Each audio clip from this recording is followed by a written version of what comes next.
Welcome back to the Man2Man podcast. I'm your host, Jackson Chapman, alongside my co-host, Carson Chapman. and a familiar guest, Ed Chapman. our father, Ed Chapman. Welcome back to the show. You know, it's been almost, I think, 2-3 months. 2-3 months since Dad's been on the pod. How you doing? Well, I'm doing great. You had me on just before the baseball's postseason, so it was all the way back in Golly, first week of October. Early October. I gave us something to think about before the Cardinals went into the playoffs, because it turns out there was nothing to enjoy during the playoffs. So, yeah, so I'm back now in early February, and we're looking for a diversion from Kentucky basketball That's season right. again. That's right. So, do we want to talk a little bit NBA while we're trying to think about happier times, because we don't want to talk about the Kentucky loss last Right. night. I would love to talk about the NBA and just how fun the Oklahoma City Thunder are to watch. You know, Braun, congratulations on breaking the all-time scoring record, but you lost the game to my boys in the blue. I'd say Dad is right there alongside, as I think he's kind of like I think you just kind of embrace the fandom because I was such a fan, so you kind of became a fan yourself.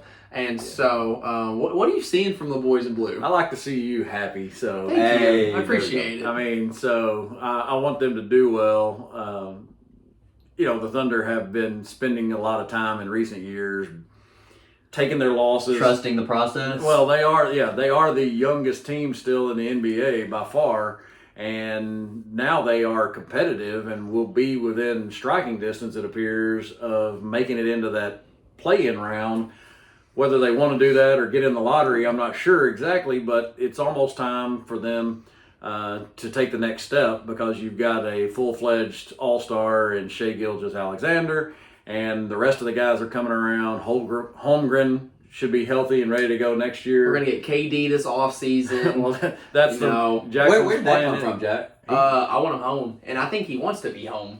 And I'm ready for the push. You know, me and Alex, my cousin, we talked about it. We got all these first-round draft picks. We can't use them on roster spots. Eventually, Right. we're gonna have to use them on a splash on a star, because we're only gonna play 11 to 12 guys. So let's use 4 or 5 of these first 82 billion first rounders that we have. Go get a stud like Kevin Durant, bring him back home, and maybe his last ride is with these young boys in OKC. Well, for his legacy, he needs to try to win a title as the alpha. Right. Honestly, let's be real. He joined the 73-9 Warriors. Those Right. Warriors weren't his team. That's right. And they've won it with him and without him. Right. And so he needs to win a title, and his window is closing where he can be the alpha. And he would be a great compliment to them if he's interested in going back to that market. Right. And Absolutely. they can dump all the picks that the Nets would need to start the rebuild. Because they just traded Kyrie Irving this week. And, the Jazz are becoming the new version of the Thunder. They're loading up on picks and young guys. They doing it as well, though. So, Not as well. And nobody like Sam Presti. Sam Presti, I appreciate you being my general manager, because you've loaded up on draft picks. You signed Shai Gilgeous-Alexander to a gigantic deal. You've drafted well. Even when I didn't think he drafted well with Josh Giddey, but man, Josh Giddey, he's fun to watch. Chet, obviously, he's out with the injury this year, but What about Jay Will? Jay Will, Both of them. stud. Both of them. Hey, I wanted to thank real J. quick. Dub. I would like to thank the Philadelphia 76ers for cutting Isaiah Joe, and now being one of the best three-point shooters in the league, and should be in the three-point contest. Isaiah Joe really stole LeBron's spotlight last night. I Yep. mean, when you really think about it, I'm watching the game happen live last night, as so many of us were watching LeBron break the all-time scoring record that Kareem had set all those years ago. And I actually texted Jack. I said, man, it's got to stink that the Thunder maybe get one primetime game, every couple of years?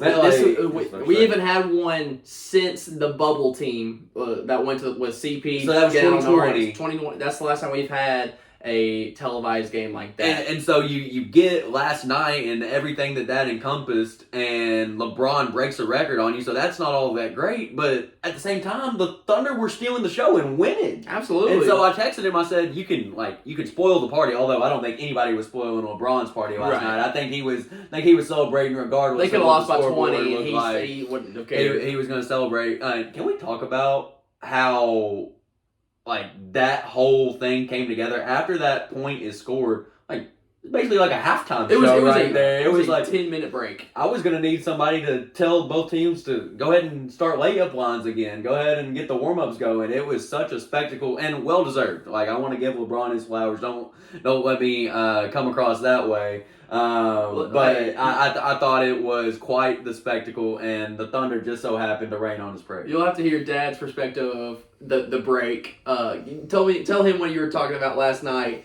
about how Kareem just did it on a random Tuesday night or whatever like that. Yeah. I don't know what day of the week it was. It was the sort of thing, as a kid who knew it happened. I'm not sure exactly how old were you.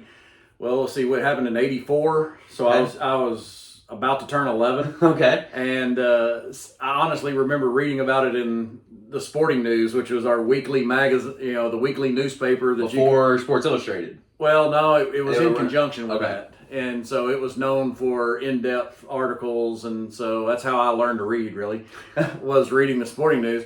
And so you read about it there's a picture and whatever, and you saw the highlights eventually.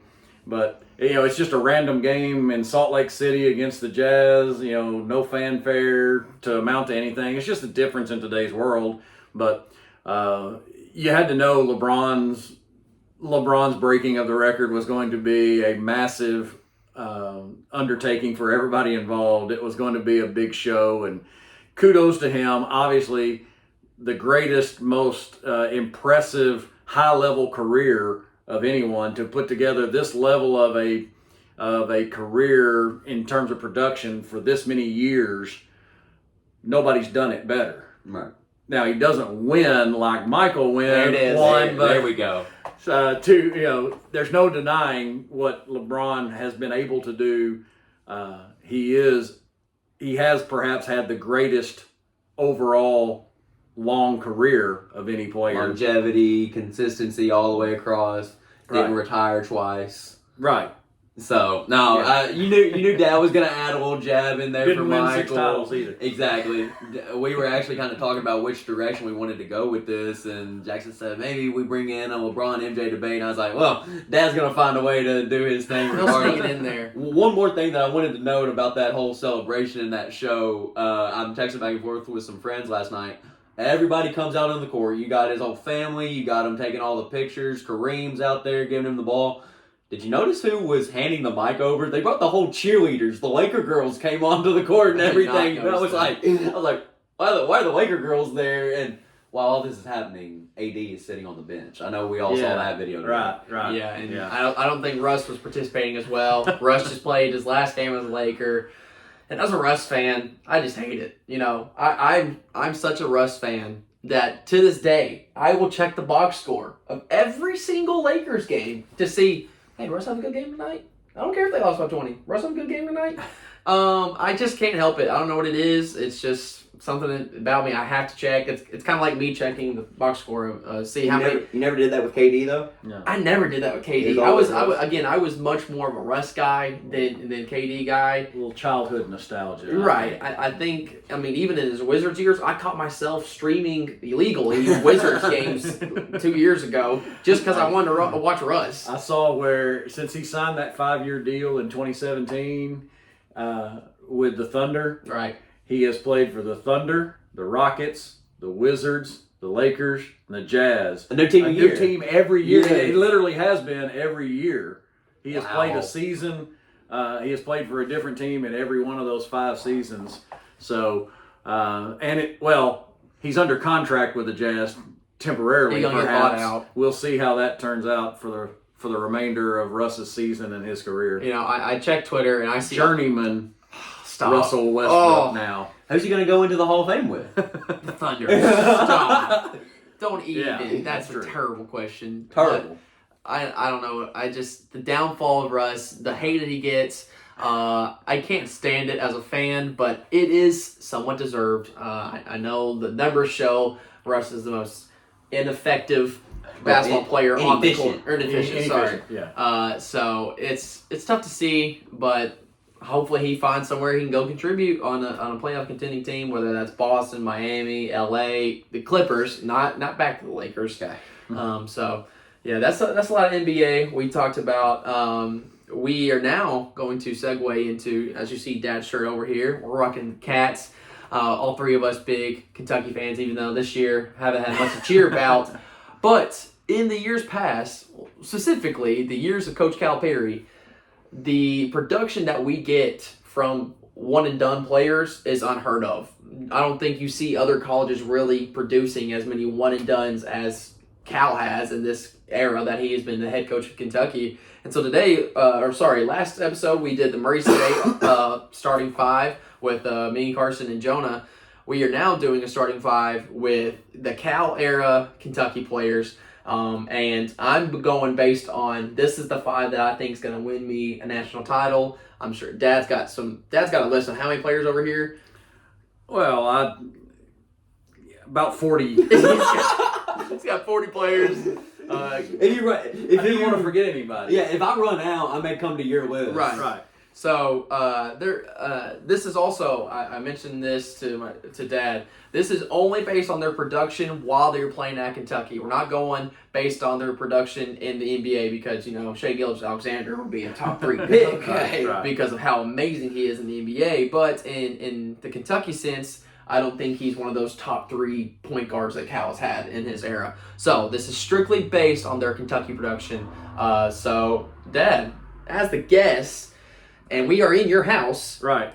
I guess you get the first pick. So go ahead with the Thanks. first pick Thanks. in the starting five. You guys want to go 6-man? There's so many players. Yeah, we go could 6-man. Yeah, we could add a We'll take the 6-man 6-man, when so- we get there. So we'll go snake draft. So Dad, then me, then Carson goes twice, then I go, then Dad goes twice. So you guys got it. So go ahead. So, you mentioned all the draft picks, and the one and dones. I think there's been over 24 one and dones. 45 draft picks Wow. total. So I don't know the specific number, but I think the one and dones are in the 30s. Wow. That's in 13 seasons at Kentucky. So naturally, these guys the majority of them didn't get a chance to make very much of a long-term impression, some 30 games or 30-something games in their one season at Kentucky. That's become the norm. There's nobody who can rival this one young man for what one season could be all about. When you think of a freshman, one and done, who rolls in, leads the team to a 38-2 record, National Player of the Year in some publications, Defensive Player of the Year. I mean, impacted the national championship game without scoring a point virtually. Exactly. Unable to score and yet stuffing the stat line throughout. But when you think about a guy being so dominant in one season on both ends of the court, and I must add this because this always gets mentioned. He took the 4th most shots on that team. That is still insane. The best player in the country took the 4th most shot attempts on his own squad. An incredible Kentucky team, the 2012 national champion. The best player on that team and the number 1 pick in my draft, Anthony Davis. I mean, that was That's the 1-1. That was the 1-1. I'm just kind of like John Morant was for Murray State last episode. Does Cal still use that as a recruiting pitch? Hey, you want to come here and take the 4th most shots? And it turns out you can win a national championship and be the first overall pick that way. Right. Just incredible what Anthony Davis did at Kentucky. By the way, if you guys want to know how me and Carson become such stat nerds and why we're so invested in Look no further than that this guy. it's him. I've said it numerous times. If I could get rid of some of the useless sports knowledge that I have and apply it to some of my school subjects, I'd be one heck of a student. But is it really useless when you get to use it in settings like this? Because this is pretty fun Right, to just yeah. pull it out of nowhere and be like, I've got that when I need to go back to it. Exactly. It doesn't make you any money most of the time. Yeah. But Well, we sure can have some fun. Well, I mean, if we have enough subscribers on YouTube and enough people following the channel, Someday, we'll see. Someday. So I think with my first pick, I think I'm going to take the most electrifying point guard to ever play for Coach Calipari. Kind of his start to this kind of kingdom that Cal built at Kentucky. And this was his guy. probably the best high school mixtape of all time. When you go, if you're bored, go look at the John Wall high school mixtape. It is one of the best you've ever seen. So there's my pick. I'm going John Wall as my point guard. Dude could flush it on anybody. Fastest guy in the nation at that time. Didn't have the best jump shot, and it kind of showed against West Virginia in the tournament. We're not going to talk about it, but tremendous on-ball defender, great passer. I need John Wall on my team if I'm going to win a championship. Great pick, Jack. I think John Wall, in so many ways, affected the game just like Anthony Davis did. Like, it was just his presence on the floor that mattered. So, with me having back-to-back picks here, I am going to go ahead and take somebody that's also from that 2010 team that came up just short in the Elite Eight. But this guy sets a tone unlike any other.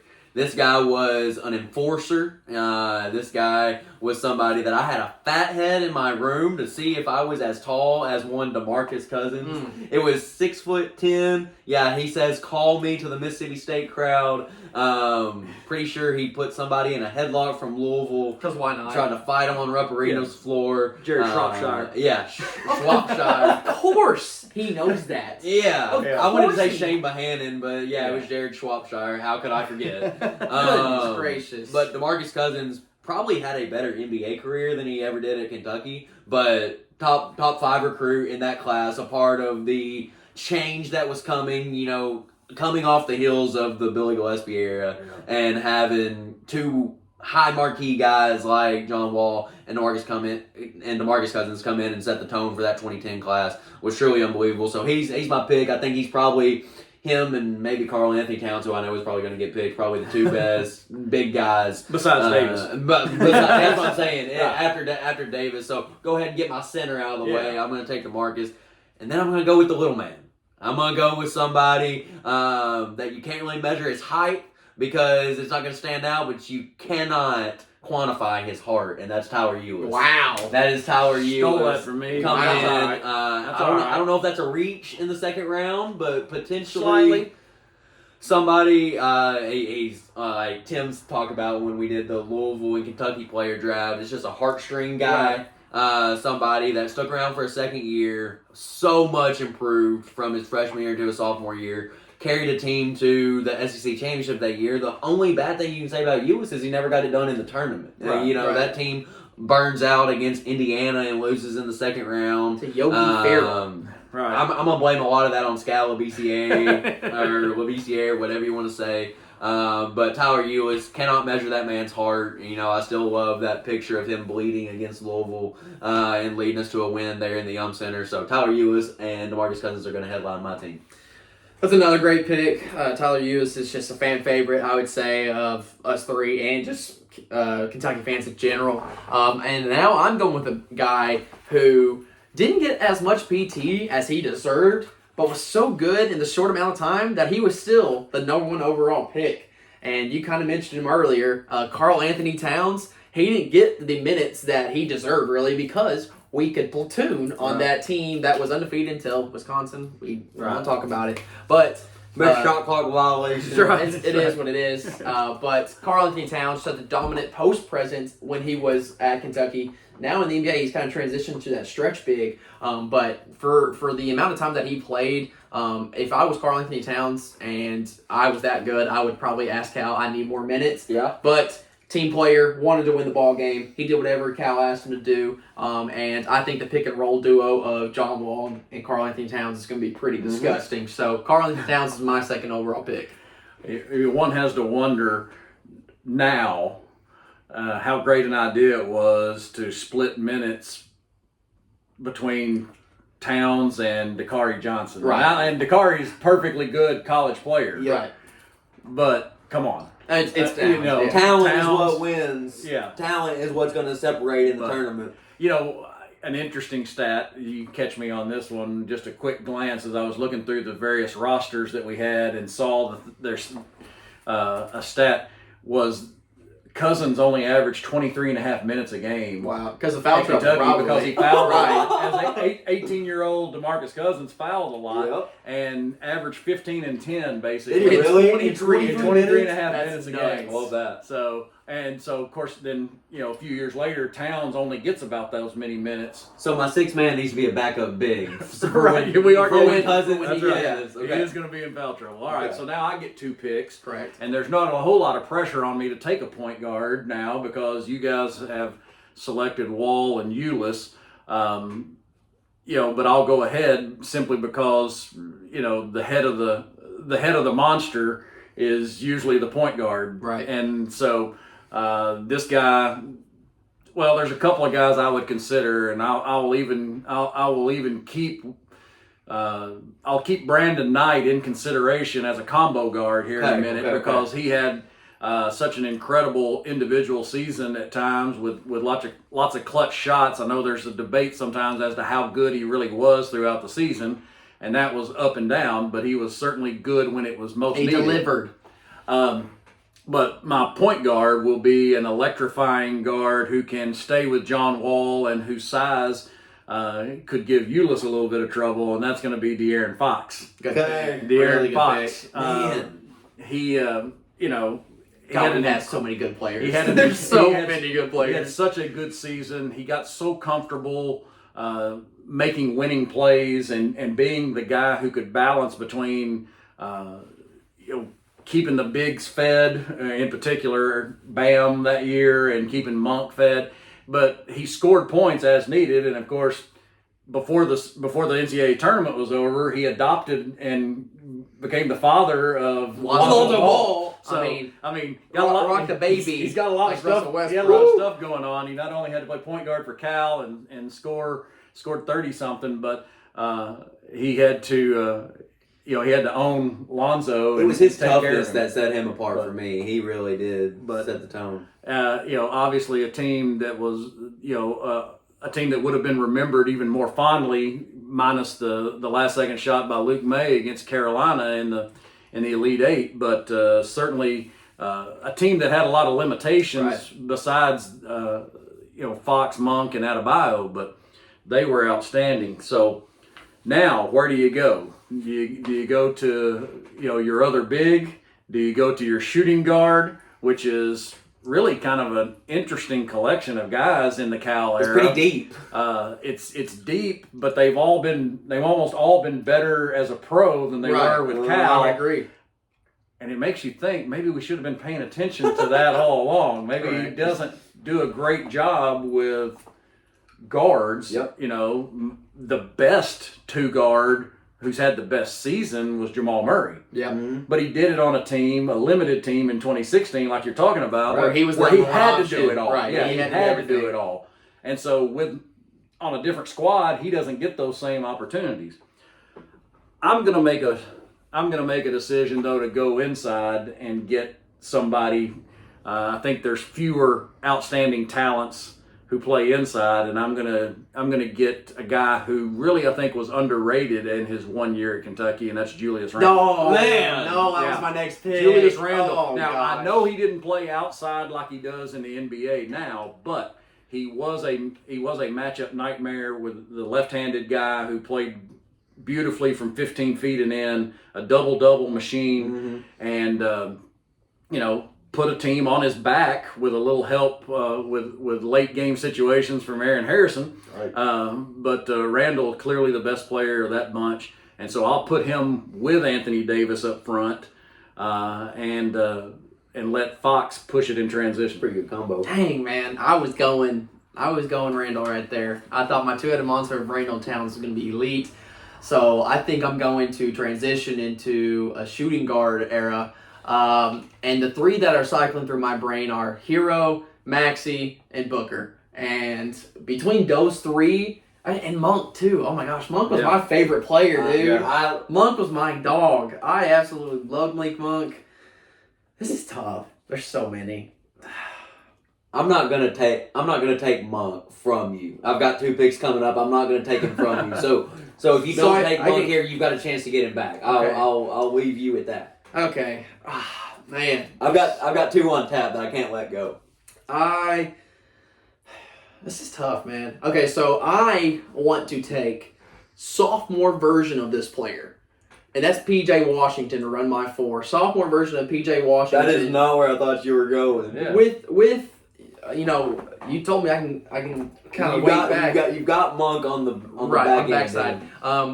With Randall being taken, I think one of the best 4s in the Cal era would probably, right after Randall, would have to be sophomore year PJ Washington. The dude progressed so much from his freshman season to his sophomore season, becoming the number 1 dude post-present. Added a little bit of a 3-ball towards the later part of his Kentucky career. Kind of cost us the game against, I'm drawing a blank. Who was K-State. that? K-State. What did he shoot? Like 50% from the free throw line? Less than. Less that than. was bad. Yeah. But 8 of 20, I think. dominant post presence would dunk on you, a force down low. I think he kind of complements Karl Anthony Towns. They could kind of switch between picking and rolling or picking and popping between the two of them. I think I got my rebounding taken care of between those 2 guys. And with John Wall, being the one facilitating, I think he's going to hit those guys all the time. So I'm going to go sophomore version of PJ Washington. I love it, Jack. So you mentioned that Jamal Murray had to do all of the scoring on that 2016 team. I'm going to go ahead and take him and match him up with my guy Tyler Ulis. I thought that was one of the most fun backcourts that I had ever seen. Like I said, I don't think that those guards are the reason that we flamed out late. Yeah. Didn't have enough at the wings or Honestly, down low. That's either 1 or 2 with backcourts to me. It's either Fox Monk or Ulis Murray. Yeah, I think so. In terms of the best 2-man backcourt. Yeah, playing together. Like, put some respect on Eric Bledsoe's name. Put some respect on his name. Unless you wanted to go Ulis and Booker from the year before. I know they didn't get that type of love. Yeah, they didn't get enough playing time. But so to give me that Jamal Murray, pair him with Tyler Ulis. Murray also plays on my favorite NBA team now, the Denver Nuggets, first place Denver Nuggets, who actually scored while all the LeBron hoopla was going on last night. I had to make sure everybody knew that the Nuggets scored 49 points in the first quarter and only missed 4 shots. Didn't Jokic have the tripped up with like 2 in the first half? Michael Porter Yeah. Jr. didn't miss a shot the entire first quarter. We did all that. We scored 142 points. We. As a fan, I'm categorizing us as we. I thought the NBA talk was over. It is, but I just had to. I had to I explain mentioned my before pick. the starting 5. We're not counting our NBA careers, and look who's doing it over here. My bias had to creep in there a little bit, and now one of my favorite picks. And Jackson mentioned that maybe the best 4 besides who did that take? Randall. Besides Randall was sophomore year PJ Washington. I'm gonna take freshman and sophomore year of my boy Real T Jones. Wow. Terrence Jones here, because I knew that if I didn't take him here, I wasn't for sure he'd get back to me. Well, yeah, Terrence was my 3rd. Okay. He was going to be my 3rd power forward. Jackson went to my 4th. Who was your? Oh, so maybe you'll get us. Well, I've already got my 2 bigs. So who's your second? Bam's been overlooked. Okay, I kind of had him as a center. Okay, Bam did play center on that team. Yeah, but he can't really compare with Towns, Davis, and Cousins. no doubt. And obviously he blossomed into a more all-around player in the league. But go ahead. Yeah. So T. Jones is a great pick. T. Jones, national champion. He's a lefty. I can just remember, and I'm gonna shout her out here. I can remember watching a game over with Logan Eastwood and his family, and Jackie Eastwood and Lauren Eastwood were talking crap about my boy T. Jones, and I was like, hey, I kind of like him. I kind of like his swag. He was the first Kentucky player that I met when Dad took us to our game back his freshman year, right outside the Wildcat Lodge. Who were we playing that day? It was a green and red team, Dad. I think Green Valley or Mississippi Valley State. Mississippi Valley State during the Christmas break. And Cal got tossed. And He did get tossed. Terrence Jones and Deron Lamb are outside the Wildcat Lodge, and I got to meet Terrence Jones, and so that was one of the coolest experiences ever. And so I'm gonna have him as my 4 because he's one of my homeboys. So what's your group now? So right now I've got Cousins, Ulis, Murray, and T. Jones. Gotcha. I currently have Wall, Washington, and Towns, and I think this pick I have to go with my favorite. I'm gonna go ahead and say he's my favorite player in the Cal era, Malik Monk. The dude was an absolute bucket in college. had 47 against North Carolina, one of the craziest heat checks I've ever seen in that game. Hit a crazy shot against his shot against North Carolina gets overlooked because of the Luke May shot. But the acrobatic shot that he made to was that to tie the game or was that to give us the lead? I can't remember. The Luke May shot. I believe it tied it. It tied the game? Yeah, tied it. Either way, dude was a sniper from 3, had a game winner against Georgia that I remember kind of fading away after Georgia was not a really good team, but he kind of willed us to a win. Malik Monk's just one of those guys that him and De'Aaron are such an electric backcourt that, you just couldn't take your eyes off the screen. I remember one of my favorite memories was when Malik and De'Aaron were playing. Who were they playing when we got to sit with Ethan Sheridan and Jarrett Darnell in like the second or third row? Portland, or was it Cleveland State? Cleveland State. Sorry. So for like 8 minutes, we got to sit down there. So we did not have these seats. They were in like the 4th row. Like they were incredible seats. We watched warm-ups down there. Right. And nobody kicked us out. And so we didn't get kicked out by Blue Coat. And then we watched about the first 8 minutes. Poor Dad is up in our actual seats by himself. I almost felt so bad that I was like, please kick us out. I feel so bad for Dad sitting over there by himself. This is what you do as a dad. Yeah, in true dad fashion, you were happy for us. That's like right. you didn't care. That's right. So we got to sit in the 4th row and watch, I think it was Monk threw it off the backboard to De'Aaron. Yeah. Yes. And that was electric. And then I We were think raising the about roof. 2 minutes later, the people actually showed up with their tickets. And I'll never forget Ethan Sheridan. He pulls out his ticket and goes, "Oh, that's the wrong seat." That was a beautiful Wednesday before Thanksgiving noon start against Cleveland State. Nobody was Nobody. It was a late arriving crowd. In fact, a lot of the people were disguised as empty seats. So, Ethan, my goodness, this is the wrong This thing. is the wrong ticket. So I just have fond memories of watching Malik Monk. Just an all-around stud on the offensive end. I don't really need him to do much on the defensive end, but he's going to give me buckets.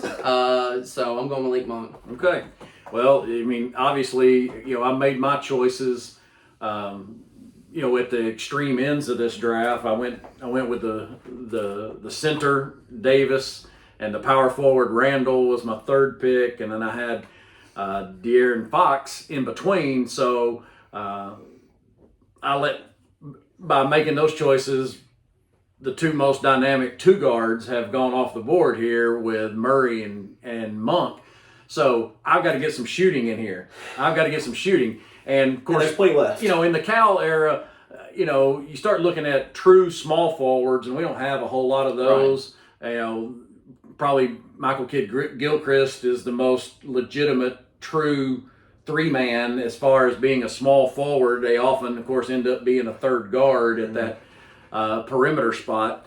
Had some bigger guys like James Young and Kevin Knox and even Trey Lyles trying to force those guys. Keldon Johnson had some moments here and there, but I'm going to go with a couple of shooters, and I'll let Davis and Randall worry about the rebounding, because Fox is not, of course, a tremendous outside shooter in his Kentucky days. So my options become guys like Quickly, Hero, Ty Washington. Man, still a lot out there. Got a combo guy like Maxey and a combo guy like Cason Wallace 20 games into his career. And then one who gets consistently overlooked. Don't say it. Deron Lamb. Who up Deron Lamb? All right. Twitter. So, the guy was the leading scorer. Yes, he was. On the national championship team. And shot 48%? Yeah, and was just nails in that Kansas game as well. So, I will have back-to-back picks to go with Fox in the backcourt. I'm going to have to go with, as much as I respect Lamb's contributions, Tyler Hero is too dynamic to leave off. Too good. So I'm going to take Hero as a 6'4", 6'5", 3-man. And then I said, the combo guards, Brandon Knight really served as point guard, but played like a scoring guard. And then another guy who transitioned sort of back and forth, and then they finally figured out, hey, this guy is a really good scorer. And so he became one of my all-time favorites. He seemed to have the guts of a burglar to do whatever it took and take whatever shot, and that's Emmanuel Quickly. Yep. So I'll have Fox, Quickly, Hero, Randall, and Davis. That's a good starting 5 right there. That's really good. So I'm No P-Pat, Dad? No P-Pat gets left off. It's crazy. I mean, we still got a 6-man. Yeah, he doesn't. If you need it, we could go 7 and have an extra big and an extra guard. So past Jackson's bedtime. We need to stay 6. So I went Monk last round. And so I'm John Wall, Malik Monk, PJ Washington, and Karl-Anthony Towns. I was kind of thinking about getting a defensive stopper at my wing, but man, I really want to get buckets. I really, really do. So I want Devin Booker running my 3, probably 6'4", 6'5", positionless basketball at UK. I don't really care. Right. We might give up 70 points a game, but we're going to put up 85. So I love my starting 5. We're going to get buckets. We might not defend, but I got 2 snipers. I got 2 quality bigs, and I got the best point guard in the Cal era. So I'm going D-Book right there. So, do I get to finish out my 5 and then get the first pick of my 6-man? Yeah, sure. Yeah. Okay. Yeah. So, to recap my roster, I've got Tyler Eulis and Jamal Murray, that 2016 backcourt. I've got DeMarcus Cousins as my center and my boy T. Jones as my power forward. So, while all y'all are loading up on shooting, I feel like I've got enough. I feel like I've got enough with Eulis and Murray handling everything in the backcourt, and then T. Jones, he could stretch it out a little bit or take somebody off He the can get dribble. streaky. He do enough to keep you honest. Right. And you know what? If we're talking about winning a national title, Jack, why not take the guys that actually did it in the Cal era?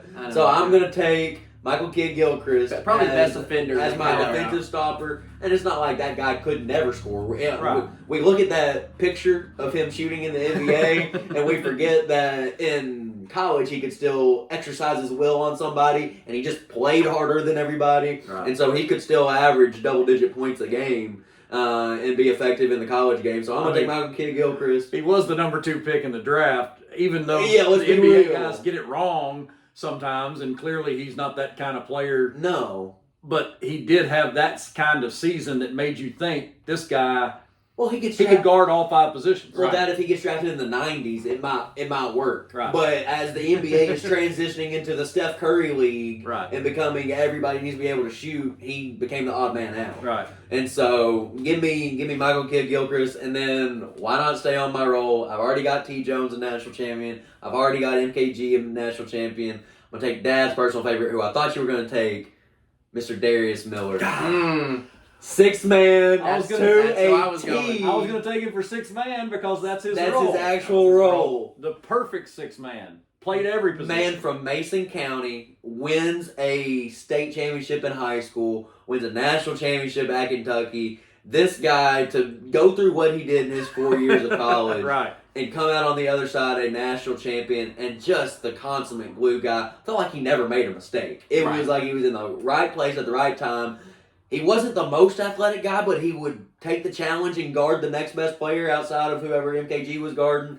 You needed a big shot. He wasn't afraid to take it, and he became that pseudo ball handler for that team when Marcus Teague was out of control. He became somebody that could get somebody initiated into the offense and find guys like Deron Lamb, find cutters like MKG, and so give me 3 national champions out of my team. Darius Miller rounds out my starting 5 and 6-man. So Carson's done with his roster. I kind of went bucket heavy with my starting 5. So this 6-man actually is not coming in to get buckets. My 6-man is, okay, we can't get a stop. He's got to replace one of the bucket getters. And guard-wise, a guy that's going to pick you up from baseline to baseline was probably Ashton Hagans. The dude, he was a stud on the defensive side of the ball. I don't need him to get buckets. No. If I've got this starting 5 of John Wall, Devin Booker, Malik Monk, PJ Washington, Karl-Anthony Towns, Ashton, I need you to go in there and play the Colt Basil role at Callaway County. I need you to go in there, get a steal, make a turnover, create havoc for the other opposing team point guard, and that's exactly what he's going to do on my team. Again, I don't really need you to score. If you can hit a layup or 2, that's fine. I need you to pick your guy up from baseline to baseline and cause havoc. So I'm going Ashton Hagans. You mean you don't want Ashton Hagans running your offense in the Elite Eight against Auburn? You don't want the last 4 minutes of Ashton Hagans with a Final Four trip on the line. You know, depending on game situation, either Monk or Booker are coming out for Ashton Hagans. So, because John Wall's got to stay. John Wall stays. So, depending on game situation, game script tells me if especially with Cal, he's going to play somebody until he gets tired. Right. Game script tells me if I need defense, I'm going Ashton Hagans. So that's my 6-man. All right. So, spent too much time around you guys. You stole some of my guys. Carson really got me with the consummate, quintessential 6th man, Darius Miller. Versatility. The perfect guy to sub in at virtually any position and be able to continue to play on. So that leaves me with a little bit of a question mark. You could go like Jackson, look for the next best defender. You got Fox and Quickly and Hero, and they're not exactly going to lock everybody down. So somebody like DeAndre Liggins. Yeah. But that's a question mark. Lily Cauley-Stein. I actually lost Searchable big. at the Kentucky basketball camp. I was in a knockout game Yes. with me and like 6 other kids and DeAndre Liggins, and I got to the final round. It was just me and DeAndre Liggins. I ended up losing to him, and Dad, I never forget. I'm like, Dad, he's not a good shooter. How did I lose? And Dad goes, well, he is a Division I basketball player starting at Kentucky. That's right. So he's going to make some shots. That's right. I think when you got a little older, you would have beaten him. Oh, absolutely. You would have beaten him. But there are other really good players, like Carson said. Cauley-Stein would be a great, versatile defender. A big guy who could stay with the guards, at least put up a fight. But just in case one of my guys on the perimeter is struggling late and I need a bucket, Aaron Harrison. Okay, we couldn't leave him on. Aaron Harrison will be my 6th man, just in case I get late in the game against you guys. If you don't know he's going to be on the left wing, that's your fault. You're not wrong. You are not wrong. I love the pick. So, Dad, go ahead and say your starting 5 and 6 man, and we'll go through all of our lists. Point guard, De'Aaron Fox. Shooting guards, plural, Emmanuel Quickly and Tyler Hero. Power forward, Julius Randle. Center, Anthony Davis. 6th man, Aaron Harrison. Love it. I'm Jay Wall at the point guard. Got Malik Monk at my 2. Devin Booker kind of running my 3/2 role. PJ Washington at my 4. Karl Anthony Towns at my 5. And if I need that defensive stop at my 6th man, I got Ashton Hagans. I love it. It's so funny to me how y'all went 3 guards, maybe even sometimes 4 scorers, and I felt like I kind of went old school with some defensive-minded stuff. So I've got Tyler Ewis, I've got Jamal Murray, I've got MKG playing my 3, Terrence Jones at the 4, DeMarcus Cousins at the 5, and then off the bench I've got Mr. Versatility, Darius Miller. So, Dad, I want you to read your list of guys who didn't get drafted to see how many good players are still left on the list. It was gonna be something if we got through everybody's 6 man and Aaron Harrison was still on the board considering what he did. But we're gonna be a little embarrassed perhaps by some of these. Brandon Knight didn't make a team. Gosh. And I love Brandon Knight. Obviously, national champion point guard Marcus Teague didn't. Andrew Harrison, Tyrese Maxey. Yeah. Anybody? That's a miss. He was a bucket. No SGA. No Shea Gilgeous-Alexander. No junior year Nick Richards. No Ty Washington. No sophomore or junior year Nick Richards. No Eric Bledsoe. No Deron Lamb. No Kevin Knox. No James Young. Keldon Johnson. No Patrick Patterson or Cauley-Stein. Then really, honestly, among the bigs, no Nerlens Noel. No Bam. No Bam Adebayo. No Bam is tough. And no returning Player of the Year, Oscar Tshiebwe. I'm pretty adamant. I'm out on Oscar. Well, he obviously despite the numbers that he posted, is not better than the guys who played the 5 spot. We left Bam Adebayo off, who was elite. because we were so full with Towns and Davis and Cousins at the 5 spot. So it is what it is. Yeah. If you're going to create a set of 15 and what we turned it into 18 players and make it like a real lineup, sorry. Yeah. You can't play 4 bigs, Cal. That's right. So, wow, that was pretty fun.